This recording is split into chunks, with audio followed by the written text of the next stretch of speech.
My grandson told me he was going to be a doctor. He showed me the acceptance letter. He cried when he said he could not afford the tuition. I believed him. I paid for everything. 4 years of medical school, textbooks, an apartment near campus, a car to get to his hospital rotations. I gave him over $200,000. Until one night, I drove to surprise him at his graduation ceremony, and I found him at a casino, drunk, throwing dice at a craps table, laughing with strangers. He was never enrolled. He never attended a single class. And when he saw me standing there watching him lose my money, his smile disappeared like smoke. If you are listening to my story, subscribe to Shattered Vengeance right now. We tell stories here that will make you question everything you thought you knew about your own family. Tell me in the comments where you are watching from. My name is Walter Macpherson. I am 68 years old, and I am not here to complain. I am here to tell you what I saw, what I discovered, and what made me understand that sometimes the people you love the most know exactly how to destroy you. On June 14th, around 9 in the evening, I drove 3 hours from my home in Calgary to Edmonton. I wanted to surprise my grandson at his medical school graduation. I had bought a new suit for the occasion. I had a card in my pocket with a check for $20,000 inside, a gift to help him start his residency. I had tears in my eyes the whole drive, thinking about how proud his grandmother would have been if she were still alive. I parked downtown, walked toward the university, and then I realized I did not know exactly where the ceremony was being held, so I called him. No answer. I called again. Nothing. I sent a text. No reply. I thought maybe his phone was on silent. Maybe he was already at the ceremony. Maybe he was nervous. So I decided to walk around, to find someone who could point me to the medical school convocation hall. That is when I passed the River Cree Casino, and through the massive glass windows, in the bright lights of the gaming floor, I saw a young man in a designer jacket throwing dice at a craps table. He was surrounded by people cheering. He had a drink in one hand and chips stacked in front of him, and when he turned to high-five someone beside him, I saw his face. It was my grandson, the one who was supposed to be receiving his medical degree at that very moment. The one I had been supporting for 4 years. The one who called me every month to thank me for believing in him. He was not at a graduation. He was gambling. And from the way the staff treated him, from the way he moved around that table like he owned it, I knew this was not his first time. I stood there frozen.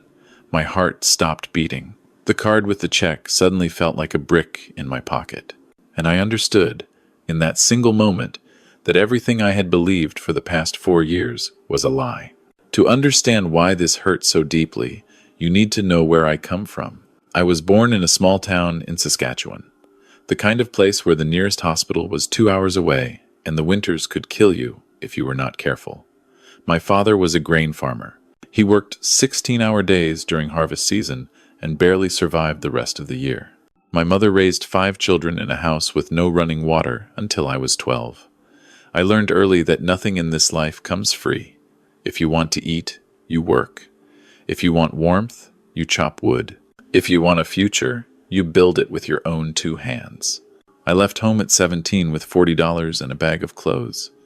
I hitchhiked to Calgary because someone told me there was work in the oil fields.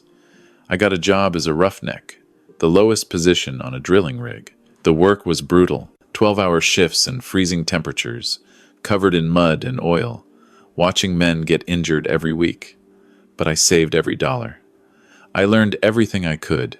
By 25, I was a drilling supervisor. By 35, I owned my first rig. By 50, I had a fleet of 12 rigs and contracts worth over $40 million a year. I built Macpherson Energy from nothing. Every success I had, I earned through sweat and sacrifice. I missed birthdays. I missed holidays. I worked while other men rested.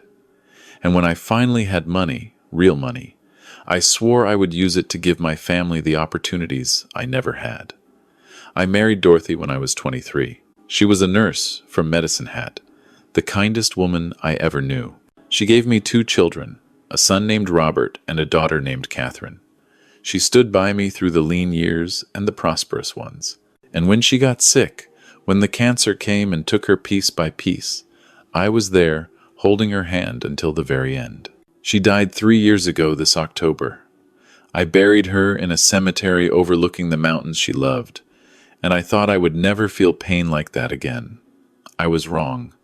What my grandson did hurt worse. Because Dorothy's death was natural. It was God's will. But what my grandson did was a choice. A deliberate, calculated choice to deceive me, to steal from me, to watch me suffer while he laughed. My grandson's name is Tyler. He is the son of my daughter, Catherine. When he was born, I held him in my arms and I saw something special. He was bright, curious, always asking questions. By the time he was 10, he was talking about wanting to be a doctor, wanting to help people, wanting to make a difference. His grandmother adored him. She would take him to the hospital where she used to work and show him around. She would tell him stories about saving lives, about the nobility of medicine, and he would listen with those big eyes, nodding, saying he wanted to be just like her. Catherine raised him well, or so I thought. She was a single mother after her husband left when Tyler was 5. I helped her financially, paid for Tyler's private school, made sure he had every opportunity. And when he graduated high school with honors, when he told me he had been accepted to the medical program at McMaster University in Hamilton, I cried. I actually cried, because I thought all those years of sacrifice had paid off. I thought my family was going to produce a doctor, someone who would heal people, someone who would make Dorothy proud. Tyler came to me 2 weeks after his acceptance. He sat in my living room with his mother, and he looked at me with those sincere eyes, and he said the words that would start this whole nightmare. "Grandpa, I got in. I really got in. But the tuition, the living expenses, it is so expensive. Mom cannot afford it, and I do not want to take out loans that will crush me for decades. I know it is a lot to ask, but could you help me? Just until I finish school. I will pay you back every cent when I am a doctor." Catherine looked uncomfortable. She said, "Dad, you do not have to. We can figure something out." But I waved her off. I looked at my grandson, at the hope in his eyes, at the dream he was chasing, and I said yes without hesitation. "Of course I will help you. Education is the most important investment there is. Your grandmother would have wanted this more than anything." Tyler hugged me. He cried on my shoulder. He said, "Thank you, Grandpa. I will make you proud. I promise." And I believed him. God help me. I believed every word. The first year, I transferred $8,000 every month. Tuition, rent for an apartment near McMaster, food, textbooks, transportation. Tyler called me regularly. He told me about his classes, his professors, how hard the workload was. He sent me pictures of himself in a white coat during his anatomy lab. He complained about the stress, the sleepless nights, studying. And I listened to every word, proud, so incredibly proud. Dorothy's sister, my sister-in-law Margaret, lived in Toronto, about an hour from Hamilton. I asked her to check on Tyler occasionally, to make sure he was eating properly, to bring him home-cooked meals. She visited him twice that first year. Both times, he seemed tired, stressed, exactly what you would expect from a medical student.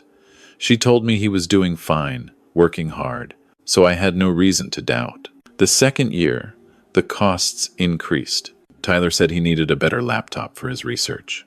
He said there were additional fees for clinical equipment. He said his car broke down and he needed a new one to get to his hospital placements.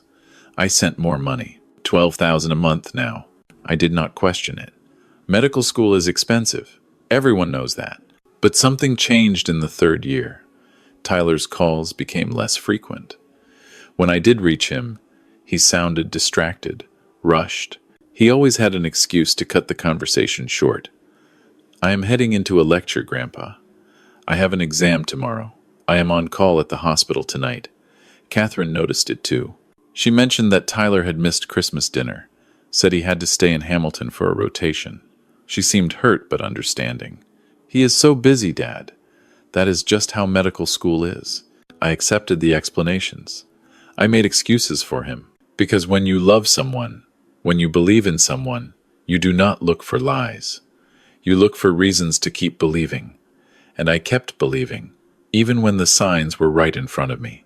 Margaret was the first to truly suspect something was wrong. She had moved to a retirement community in Burlington, closer to Hamilton, and she decided to surprise Tyler with dinner one evening. She drove to the apartment address I had given her, the one I was paying $3,000 a month for. When she arrived, she found a different name on the mailbox. She knocked on the door. A young woman answered, said she had been living there for over a year, had never heard of anyone named Tyler McPherson. Margaret called me that night, confused. "Walter, something is strange. I went to Tyler's apartment. He does not live there." I tried to calm her down. Maybe he moved. Maybe he forgot to tell us. Students move all the time. But Margaret was not convinced. She had that tone in her voice, the same tone Dorothy used to get when something was not right. "I am telling you, Walter, something is off. I can feel it." I called Tyler the next morning. I asked him about his apartment.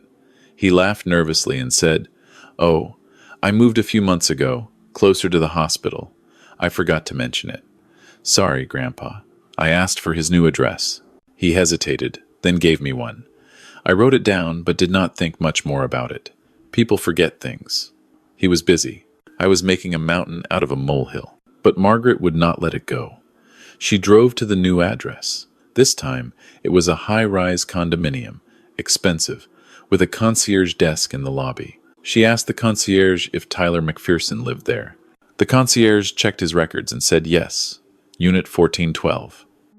Margaret felt relieved, but something still nagged at her. She asked, "How long has he lived here?"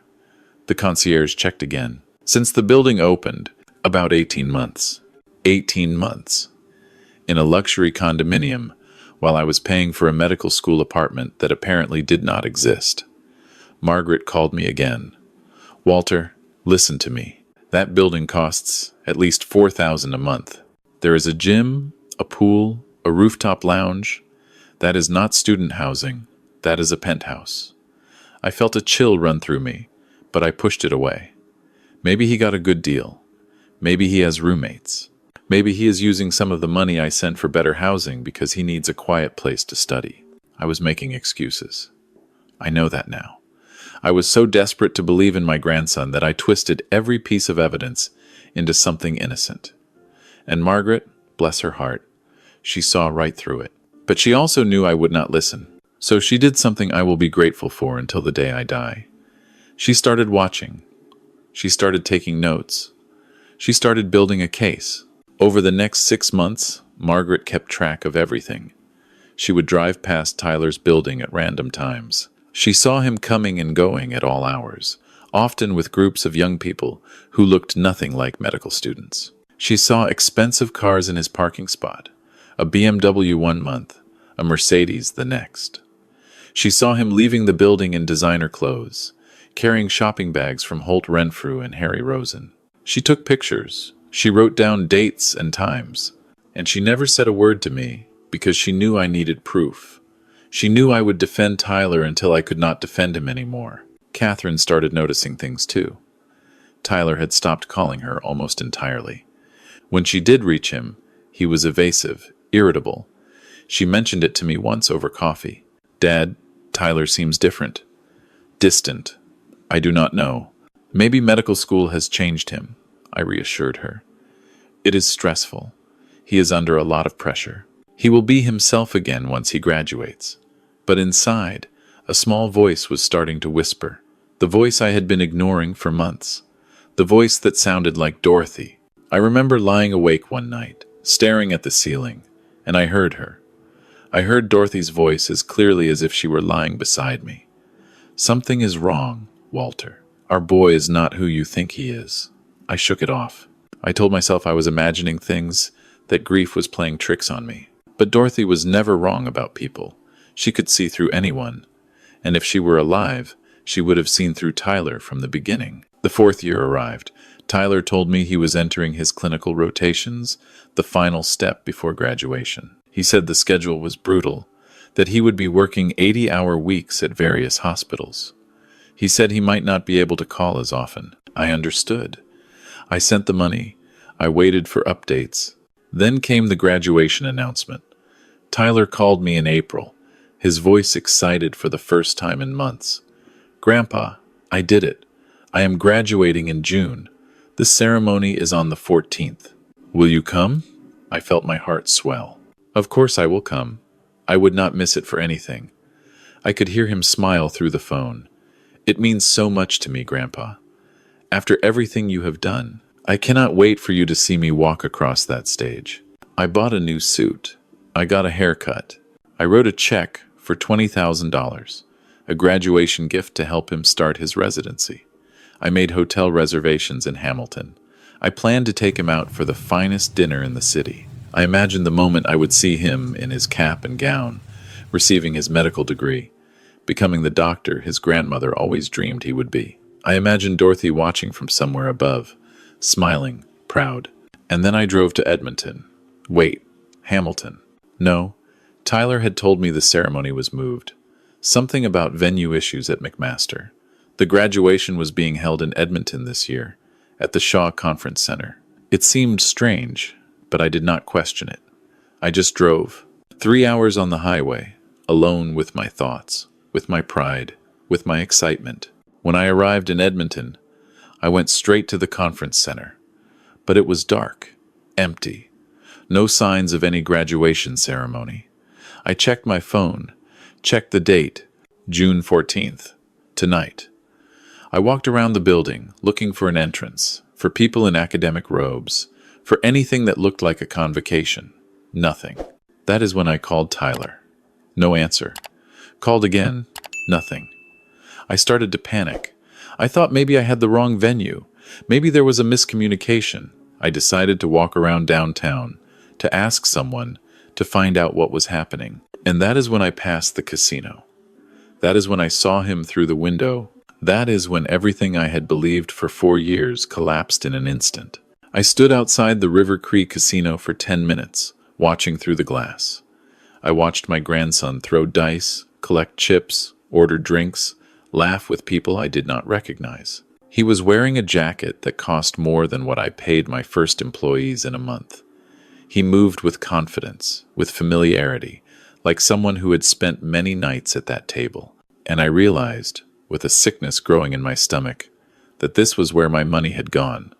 Not to textbooks, not to tuition, not to becoming a doctor, to this, to gambling, to luxury, to lies. I walked into the casino. The noise hit me first.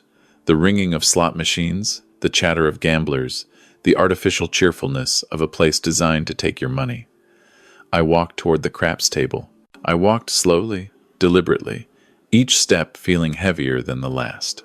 And when I was close enough, when I was standing just a few meters away, Tyler turned. He saw me. And the smile on his face, the carefree joy of a man winning at dice, vanished instantly. His face went white. His mouth opened, but no words came out. The dice fell from his hand and rolled off the table. The people around him noticed something was wrong. They looked from Tyler to me, confused. Tyler took a step backward. "Grandpa," his voice cracked. "What are you doing here?" I said nothing. I just stared at him. I stared at the chips in front of him, thousands of dollars worth. I stared at the designer watch on his wrist, the one I had never seen before. I stared at the empty glass beside him, the remains of expensive whiskey. And then I spoke, my voice low, calm, more dangerous than any shout. "I came to see you graduate, but there is no graduation, is there, Tyler?" There never was. He tried to speak. He tried to explain. "Grandpa, I can't explain. This is not what it looks like. I just came out tonight to celebrate. The graduation is tomorrow. I got the dates mixed up when I told you. Please, let me explain." But I was not listening anymore. I reached into my pocket and pulled out the card with the check inside. I held it up so he could see it. "I was going to give you this tonight. $20,000. A gift for becoming a doctor."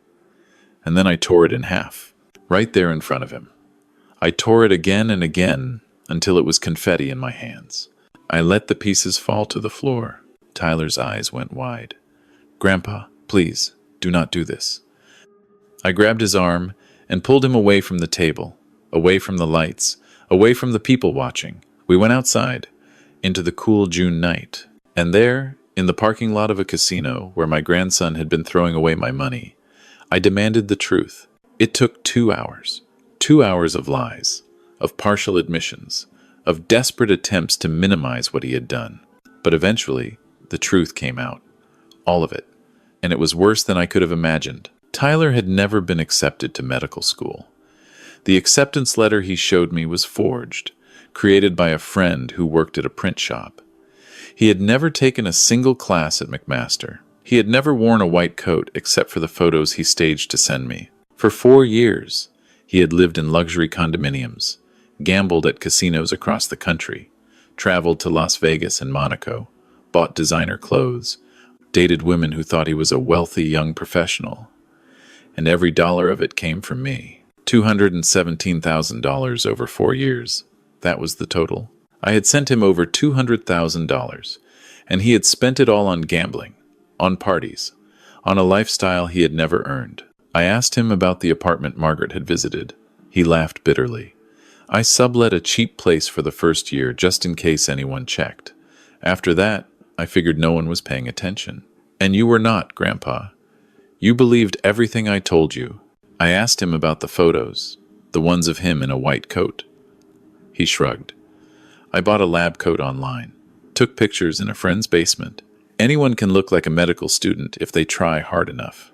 I asked him why he had done this, why he had lied to me, stolen from me, watched me cry with pride while he laughed behind my back. His answer destroyed whatever was left of my heart, because it was easy. His voice was cold now, defensive. You wanted to believe, Grandpa. You wanted it so badly that you never questioned anything. All I had to do was tell you what you wanted to hear. I asked him if he felt any guilt, any remorse. He looked at me with eyes I did not recognize. I told myself it was not really stealing. You have millions. What is a couple $100,000 to you? It was not even real money. It was just numbers on a screen. I felt something die inside me. Not just love, not just trust, but something deeper. The belief that family meant something. The belief that blood was sacred. The belief that the people you love would never truly betray you. All of it died in that parking lot, under the neon lights of a casino sign. I drove back to Calgary that night. I did not sleep. I just sat in my living room, staring at the photograph of Dorothy on the mantel, and I talked to her. I told her what our grandson had done. I told her I was sorry for not seeing it sooner. I told her I wished she were there to tell me what to do. And then, as the sun came up, I knew exactly what I had to do. The next morning, I called my lawyer. I called my accountant. I called a private investigator I had used years ago for a business matter. I told them everything, and I told them I wanted documentation. I wanted proof. I wanted every transaction traced, every lie documented, every piece of evidence assembled so thoroughly that there could be no denial, no excuses, no escape. The investigation took 3 weeks. What they found was even worse than what Tyler had confessed. He had gambling debts to multiple casinos. He owed money to private lenders, the kind who do not take payment plans. He had burned through not just my money, but had also taken out credit cards in my name without my knowledge, racking up another $60,000 in debt. He had forged my signature on documents. He had committed fraud. My lawyer laid out the options. I could press charges. Identity theft, fraud, forgery, the list went on. Tyler could face prison time, or I could handle it privately, cut him off, let him face the consequences of his choices without involving the law. I thought about it for a long time. I thought about what Dorothy would have wanted. I thought about Catherine, Tyler's mother, and how this would destroy her. And then I made my decision. I called a family meeting. Catherine, Margaret, and Tyler, all at my house on a Sunday afternoon. Tyler did not want to come. Catherine had to practically drag him. When they arrived, I saw the fear in his eyes. He knew what was coming. I laid the evidence on the dining room table. The forged acceptance letter, the bank statements, the photos Margaret had taken, the credit card bills in my name, the report from the private investigator, all of it, spread out like an autopsy of lies. Catherine started crying before I even finished explaining. She kept saying, "No, no, this cannot be true." But the evidence was undeniable. Tyler sat in silence, his head down, unable to look at any of us. When I finished, I looked at my grandson. I looked at the boy I had held in my arms, the child I had believed in, the young man I had sacrificed for, and I felt nothing. No love, no anger, just emptiness. "Here's what is going to happen," I said. My voice was steady, almost businesslike. "You are going to sign a confession admitting what you have done. You are going to agree to a repayment plan for every dollar you stole. You are going to close the fraudulent credit cards, and you are going to work to pay off the debt. And you are going to do all of this, because if you do not, I will press charges. You will go to prison, and you will lose everything." Tyler looked up. His eyes were red. "Grandpa, please, I am sorry. I made a mistake. Give me another chance." I shook my head. A mistake is forgetting someone's birthday. A mistake is bouncing a check. What you did was not a mistake. It was a choice. 1,000 choices over 4 years. Every lie was a choice. Every dollar you spent was a choice. And now you are going to live with the consequences. Catherine was sobbing. "Dad, please. He is my son. There has to be another way." I looked at my daughter, my heart breaking for her, but my resolve did not waver. "I am sorry, Catherine, but if I let him escape this, he will never change. He will do it again to someone else, maybe to you. The only way he learns is if there are real consequences." Tyler signed the confession that day. He agreed to a repayment plan of $2,000 a month for the next 10 years. He closed the fraudulent accounts, and I did not press charges. Though part of me wanted to, I did not do it for him. I did it for Catherine, for Dorothy's memory, for the family name that Tyler had already dragged through enough mud. The aftermath was harder than I expected. Tyler lost everything. The casinos came after him for his debts. He had to sell whatever he had bought with my money. He moved back to Calgary, got a job as a delivery driver, started living in a basement apartment that cost $600 a month. Catherine barely speaks to him. Margaret will not speak to him at all. I hear updates sometimes, whether I want to or not. He is working 2 jobs now. He is slowly paying down his debts. Someone told me they saw him at a Gamblers Anonymous meeting. I do not know if that is true. I do not know if he has really changed or if he is just waiting for his next opportunity to deceive someone else. What I do know is that I will never trust him again.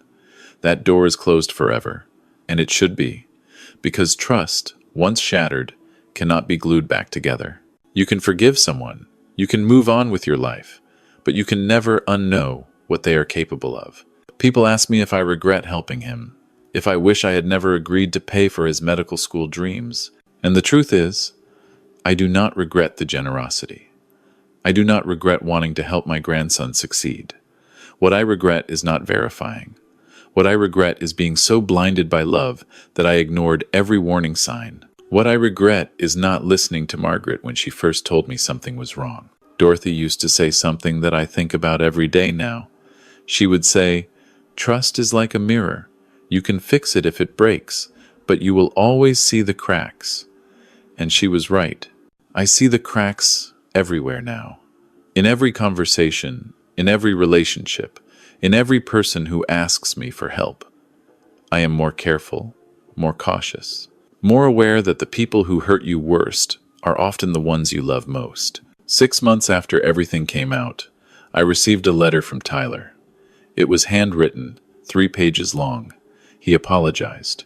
He explained how he had started gambling in his first year of what was supposed to be medical school, how he had won big once and gotten hooked, how the lies had spiraled until he did not know how to stop. He said he understood if I never wanted to see him again. He said he was trying to become a better person.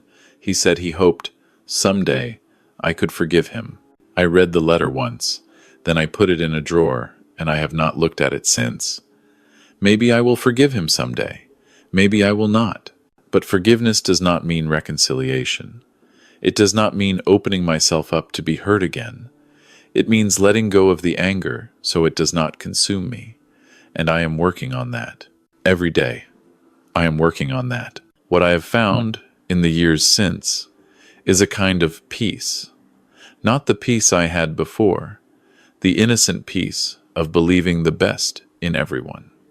This is a harder peace, a wiser peace, the peace of a man who knows the world can be cruel, who knows that even family can betray you, but who refuses to let that make him bitter. I still run my company. I still support causes I believe in. I set up a scholarship fund in Dorothy's name for students who genuinely want to pursue medicine, students who are verified, vetted, and truly deserving. I find joy in knowing that her legacy lives on through young people who will actually become doctors, who will actually save lives. And sometimes, late at night, I talk to Dorothy. I tell her about my day. I tell her I miss her. I tell her I finally understand what she was trying to tell me all those years ago. That love without discernment is not love at all. It is just blindness. If you are listening to this story, I want you to remember something. Trust is precious. Give it carefully. And when someone shows you who they really are, believe them the first time. Do not make excuses. Do not look for reasons to keep believing. Just open your eyes and see. Because the con artist who destroys you will not be a stranger. It will be someone you love, someone you trust, someone who knows exactly what you want to hear and is willing to say it to take everything you have. My grandson wanted me to believe he was going to be a doctor. So I believed, and it cost me over $200,000 and the last bit of innocence I had left. But it also taught me the most important lesson of my life, a lesson I pass on to you now, here, at the end of this story. The ones who gamble with your trust deserve to lose everything. And now, if your own grandson had lied to you like this, if he had stolen your money, your trust, your belief in him, would you have had the strength to cut him off? Or would you have forgiven him just because he is blood? Leave me your answer in the comments. I want to know what you would do in my place. If this story made you think, if it made you question, if it made you look at your own family differently, leave a comment below. Like this video, share it with someone who needs to hear it, and subscribe to Shattered Vengeance, because here we tell real stories that hurt but also teach. Stories that remind you that your dignity is never negotiable. Thank you for listening to the end. Thank you for being here. See you in the next story.